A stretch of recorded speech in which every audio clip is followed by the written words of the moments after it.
ওদালগুৰিত পুনৰ বন্যহস্তীৰ তাণ্ডৱ। খাদ্যৰ সন্ধানত এনেদৰে ওদালগুৰিত বন্যহস্তীয়ে এতিয়া সন্ত্ৰাস চলাইছে। বামুণজুৰি চাহ বাগিচাৰ নবীনচন্দ সোণাৰ বাসগৃহত তাণ্ডৱ চলায় বন্যহস্তীয়ে।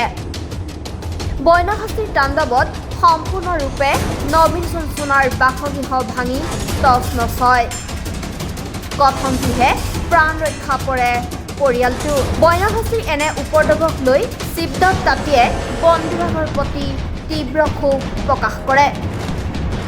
আদিবাসী ছাত্ৰ সন্থাই দীৰ্ঘদিন ধৰি বামুণজুৰি গোলাকাৰ টেংকি বস্তিত বন্যহস্তী প্ৰৱণ অঞ্চলত ফৰেষ্ট আউটপোষ্ট স্থাপন কৰাৰ দাবী জনাই আহিছে, কিন্তু আজিৰ প্ৰতি চৰকাৰ তথা বন বিভাগে এই ক্ষেত্ৰত কোনো ধৰণৰ কাম নিদিয়াৰ অভিযোগ উত্থাপন হৈছে।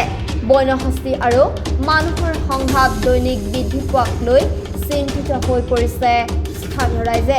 অতি দুখেৰে আপোনালোকক জনাব বিচাৰিছোঁ, যোৱা নিশা ৰাতি প্ৰায় 2-3 বজাৰ মাজত এজাক বন্যহস্তী আহি বামুণজুৰি চাহ বাগিচা আহি নবীনচন্দ সোণাৰ বাসগৃহত উপস্থিত হয়। তেখেতসকলে আক্ৰমণ চলায়। আক্ৰমণত এই বাসগৃহ সম্পূৰ্ণৰূপে তছনছ হৈ ভাঙি পৰে। যেনে তেনে এই পৰিয়ালটোৱে নিজৰ জীৱন ৰক্ষা কৰিবলৈ সক্ষম হৈছে। এটাই দুৱাৰ আছিল, সেই দুৱাৰ দি যেনে তেনে মানে তেখেতসকলৰ বাচ্চা হওক বা মহিলাগৰাকী পলায়ন কৰিবৰ কাৰণে সক্ষম হয়। এই ঘটনা আজি নতুন ঘটনা নহয়। আমাৰ এই ভাৰত ভূটান সীমান্ত অঞ্চলত বামুণজুৰি ভোলাটাৰ টেংকি বস্তি ইত্যাদি অঞ্চলত আমি সৰুৰ পৰা দেখি পাই আহিছোঁ বা হাতী মানুহ সংঘাত হৈয়ে থাকে। কিন্তু আমি আদিবাসী ছাত্ৰ সন্থা হৈ বাৰম্বাৰ আমি দাবী জনাই আহিছোঁ, লোকেল প্ৰতিনিধিয়ে হওক বা চৰকাৰ হওক বন বিভাগক আমি দাবী জনাই আহিছোঁ যে আমাৰ এই স্থানীয় অঞ্চলত এই নদী কাষৰীয়া অঞ্চল বা বন কাষৰীয়া অঞ্চলসমূহত আমাক ফৰেষ্ট আউটপোষ্ট ফৰেষ্ট লাগে বুলি আমি দাবী জনাই আহিছোঁ। কিন্তু আজিলৈকে চৰকাৰে হওক বন বিভাগে একো ব্যৱস্থা গ্ৰহণ কৰা নাই। আমি আজি এই জেগাৰ পৰাই আমি দাবী জনাব বিচাৰিছোঁ বন বিভাগ তথা অসম চৰকাৰক, এই ক্ষতিগ্ৰস্ত পৰিয়ালক উচিত ক্ষতিপূৰণ প্ৰদান কৰাৰ কাৰণে আমি দাবী জনাইছোঁ। লগে লগে আমি এই যিটো অস্থায়ী সমাধান, যাতে মানুহে শান্তিকে ৰাতি টোপনি মাৰিব পাৰে, ভালকৈ ঘুমাব পাৰে, তাৰ কাৰণে অস্থায়ী সমাধানৰ কাৰণে আপোনালোকে ব্যৱস্থা গ্ৰহণ কৰিবৰ কাৰণে আমি দাবী জনাইছোঁ, যাতে মানুহে নিজৰ সা সম্পত্তি আৰু জানটো ৰক্ষা কৰিব পাৰে। আজি এনেকুৱা অৱস্থা হৈ পৰিছে, সন্ধিয়া হ'লে মানুহ টোপনি মাৰিব নোৱাৰে, নিজৰ জান সম্পত্তিৰ কাৰণে নিৰাপত্তা একো নাই। আজি যোৱাকালি আমি দেখিবলৈ পালোঁ এজাক হাতী আহি কেনে, এনে জাক হাতী কিন্তু গাঁও অঞ্চলত নোসোমায়, কিন্তু এই যোৱাকালি আমি প্ৰথমবাৰ দেখিবলৈ পালোঁ পুৰা জাক হাতী আহি কেনে এই আমাৰ বামুণজুৰি চাহ বাগিচাত প্ৰৱেশ কৰে। প্ৰৱেশ কৰাৰ ফলত একদম মানে হুলস্থুল হৈ পৰে, পৰিৱেশটো একেবাৰে মানুহে অশান্তি হৈ পৰে, ভয়তে কঁপিবলৈ ধৰিছে মানুহকেইটা। তাৰ পৰা যেনে তেনে এটা ঘৰ তছনছ কৰি বাকীকেইটা নিজৰ জীৱন আৰু ঘৰটো ৰক্ষা কৰিবলৈ সক্ষম হৈছে। আমি আদিবাসী ছাত্ৰ সন্থা হৈ গভীৰ ক্ষোভ প্ৰকাশ কৰিছোঁ বন বিভাগক। তেখেতসকলে এতিয়া পৰ্যন্তলৈকে তেখেতসকলে আহি কিনে কিন্তু ইয়াতে খবৰ লোৱা নাই যে কি হ'ল কি নহ'ল, মানুহ জীৱিত আছে না মৃত্যুৱে হ'ল, একো খবৰ লোৱা নাই। এই বন বিভাগক আমি তীব্ৰ গৰিহণা জনাইছোঁ আৰু আশা কৰিছোঁ আমাৰ লোকেল প্ৰতিনিধি MCLA পল্টপুৰ ডাঙৰীয়া হওক বা আমাৰ মহেশ্বৰ বড়ো ডাঙৰীয়াই হওক, তেখেতসকলে আহি কিনে এই পৰিয়ালৰ বুজ ল'ব আৰু অস্থায়ী সমাধানৰ কাৰণে ব্যৱস্থা গ্ৰহণ কৰিব। লগতে তেখেতসকলৰ থকাৰ কাৰণে এটা ঘৰৰ ব্যৱস্থা কৰিব বুলি আমি আশা কৰিছোঁ। কি ক'ম, আমাৰ পৰিয়ালৰ ফালেদি মই এইটো ক'ব বিচাৰিছোঁ, আমাৰ